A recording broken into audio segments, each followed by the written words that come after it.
Now, what we are discussing today is pollinating agents.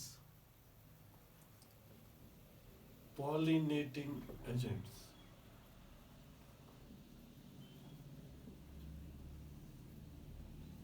हमने previous lecture में pollination के बारे में डिटेल में देखा था और हमने देखा था कि जो भी हमारे पास फ्लावर्स होते हैं और किस किस कंडीशन में प्लांट जो है वो दिखा सकता है हमें क्या, पॉलिनेशन, सेल्फ पॉलिनेशन और क्रॉस पॉलिनेशन. ठीक है, आज जो हम पढ़ने जा रहे हैं that's about pollinating agents. Pollinating agents हमारे पास दो तरह के, there are two types of the pollinating agents. पहला जो हमारे पास है that's called as abiotic pollinating agent. Abiotic pollinating agents.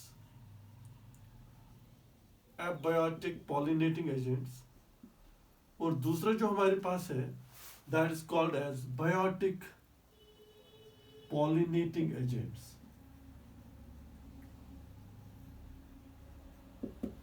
तो दो तरह के हमारे पास एजेंट्स होते हैं पॉलिनेशन के लिए. एक है अबायोटिक पॉलिनेटिंग एजेंट्स और दूसरे जो है वो बायोटिक पॉलिनेटिंग एजेंट्स. अगर हम अबायोटिक पॉलिनेटिंग एजेंट्स की बात करेंगे तो हम ये बोलेंगे these are non living agents. What are they? Non living.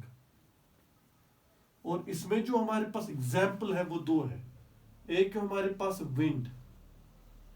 Wind is acting as a agent for pollination, is transferring the pollen grains from one flower to another or from anther to the stigma.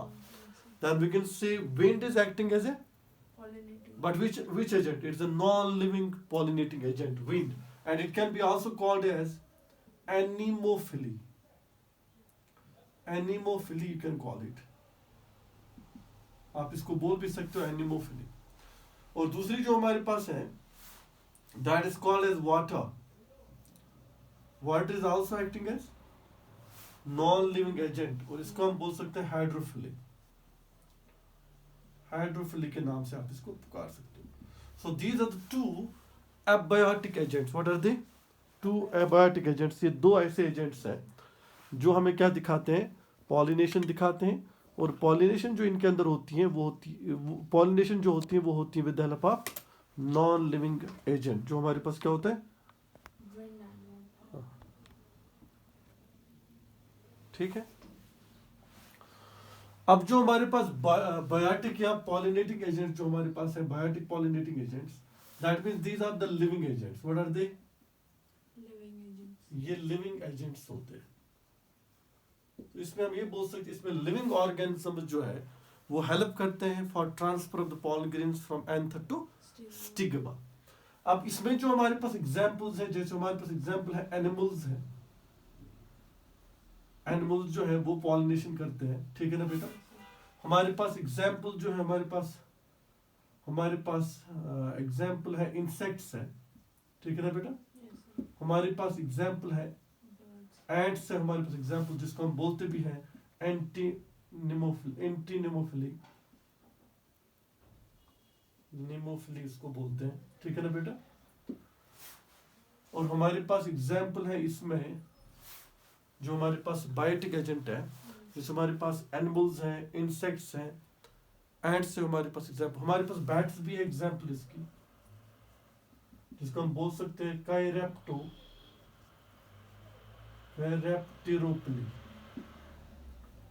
इसको बोल सकते हैं, ठीक है ना बेटा. ये भी एक एग्जाम्पल है इसकी. जैसे हमारे पास बर्ड्स इसकी एग्जाम्पल है और बर्ड्स को हम बोल भी सकते हैं ऑर्निथोफिली.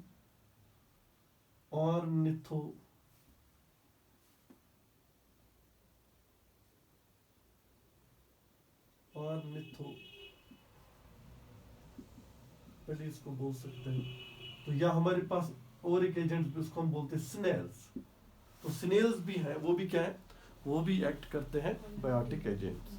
तो हमारे पास दो तरह के एजेंट्स हैं जो हमें पॉलिनेशन में हेल्प करते हैं. एक है अबायोटिक एजेंट जिसमें हमने विंड एंड वाटर का बोल दिया, और दूसरा जो हमारे पास है नॉन लिविंग लिविंग एजेंट्स है which help in A pollination. जैसे हमारे पास एनिमल्स हैं, इंसेक्ट्स हैं, एंट्स हैं, बैट्स हैं, बर्ड्स हैं और स्नेल्स हैं.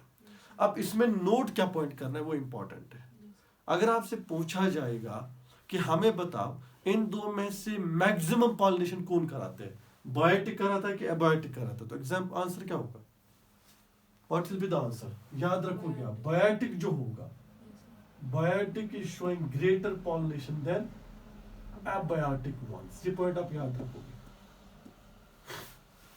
अगर आपसे पूछा जाएगा इन दो में से किसकी वजह से ज्यादा पॉलिनेशन हो जाती है, तो याद रखोगे आप बायोटिक की वजह से ज्यादा होती है और एबायोटिक की वजह से कम पॉलिनेशन होती है।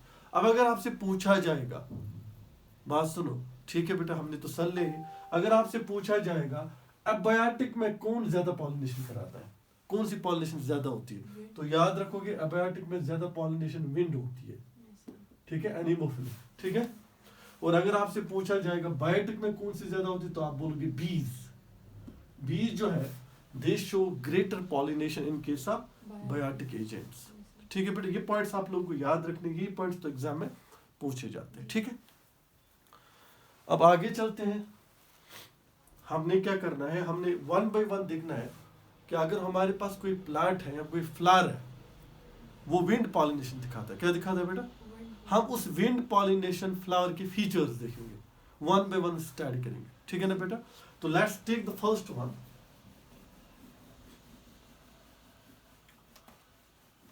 That is features of wind pollinated flower. Highlight करो आप, ये हमारा रहेगा आप, फीचर्स ऑफ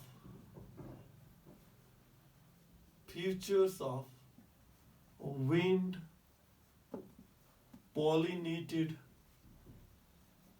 flower। इसके अब देखेंगे फीचर्स के। तो अगर हम फीचर की बात करेंगे तो पहली चीज जो इंपॉर्टेंट चीज रहेगी इस फ्लावर की जो हमें विंड पॉलिनेशन दिखाता है, तो हम ये देखेंगे कि यहाँ पे जो फ्लावर होगा उसके अंदर अगर हम देखेंगे no colour, no odour and no nectar, because it doesn't need to attract the what, any pollinator. इसको अट्रैक्ट करने की विंड से पॉलिनेशन हो जाती है। तो पहला इंपॉर्टेंट पॉइंट अगर हम लिखेंगे कि अगर हमारे पास वो फ्लावर है जो विंड पॉलिनेशन दिखाता है, तो उसके अंदर क्या क्या फीचर्स होने चाहिए। सबसे इंपॉर्टेंट फीचर जो है what will be there, no colour, colour नहीं होगा, कामा ऑर्डर नहीं होगा एंड नेक्टर नहीं होगा। ये पॉइंट पहला इंपॉर्टेंट है, इसके अंदर ना कलर होगा, ना ऑर्डर होगा, ना नेक्टर होगा, क्योंकि no need to attract the biological agent. ये पहला पॉइंट है। दूसरा पॉइंट जो इंपॉर्टेंट है मैं बताऊंगा यहाँ पे, अगर हम इस फ्लावर की बात करेंगे, इसमें जो पेटल्स होंगे वो हो भी सकते कलर्ड, हो भी नहीं सकते कलर्ड। ये पॉइंट आप याद रखोगे, petals may be or may not be colored। Petals coloured हो भी सकते हैं, हो भी नहीं सकते। ये पॉइंट आप याद रखोगे। तीसरा, फ्लावर जो होगा, फ्लावर में बी स्टैमिनेट और पिस्टलेट।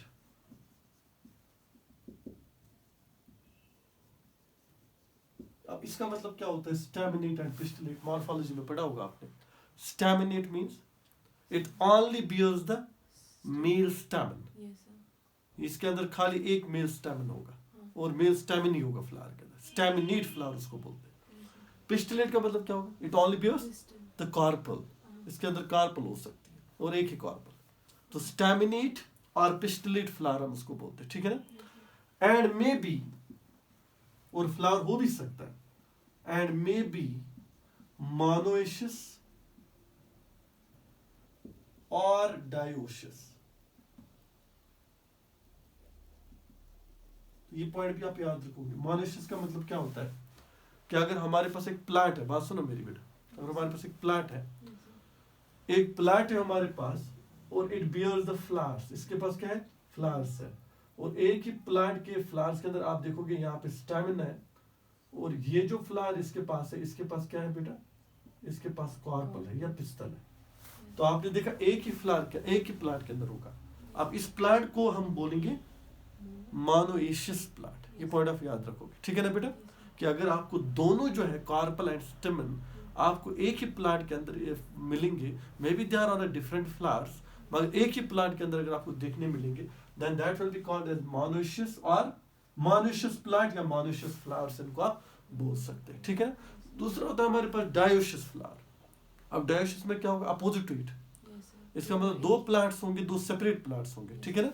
इसका मतलब एक प्लांट ये होगा और दूसरा प्लांट ये होगा, इसका मतलब, ठीक है ना। अब यहाँ पे अगर आप फ्लावर देखोगे, इसके अंदर मे भी हो सकते हैं स्टेमेन्स ओनली, और इसके अंदर अगर आप फ्लावर देखो, इसके अंदर हो सकते हैं ओनली कार्पेल। अगर ऐसे तुम्हें प्लांट्स मिलेंगे, then they will be called as dioecious. ये पॉइंट आप याद रखोगे, ठीक है ना बेटा। तो हमने क्या देखा, फ्लावर में बी स्टैमिनेट और पिस्टिलेट, और एंड मे बी मोनोइशियस और डायोशियस। ये पॉइंट आप लोगों को याद रखना है इसमें, ठीक है। और चीजें आगे देखते हैं हम। पोलन्स का जो नंबर होगा वो बहुत ज्यादा होगा, isn't it? Why? देखिए विंड पॉलिनेशन है, इसमें कोई एजेंट नहीं है, कोई ले जा नहीं रहा है, तो इसका मतलब पॉलिनेशन के लिए हमारे पास जो नंबर ऑफ पॉलिनेशंस होगा वो बहुत ज्यादा होगा। So number of pollinations will be greater and will be male responsible for airborne. Light weight के होंगे, स्मॉल होंगे, और इजीली क्या होंगे, मूव करेंगे through but air, isn't it? तो हम बोल सकते हैं कि पोलन्स जो होंगे, pollen small, comma greater in number and airborne होगी। ये पॉइंट ऑफ याद रखो ताकि इजीली वहां पे पहुंच जाए। अगर आप इसमें देखोगे स्टैमिन और कार्पल को, they will be exposed to air currents, ताकि एयर उनको मूव कराए और पॉलिनेशन हो जाए। तो हम ये लिख सकते हैं, क्या लिख सकते हैं next, stamen and carpel exposed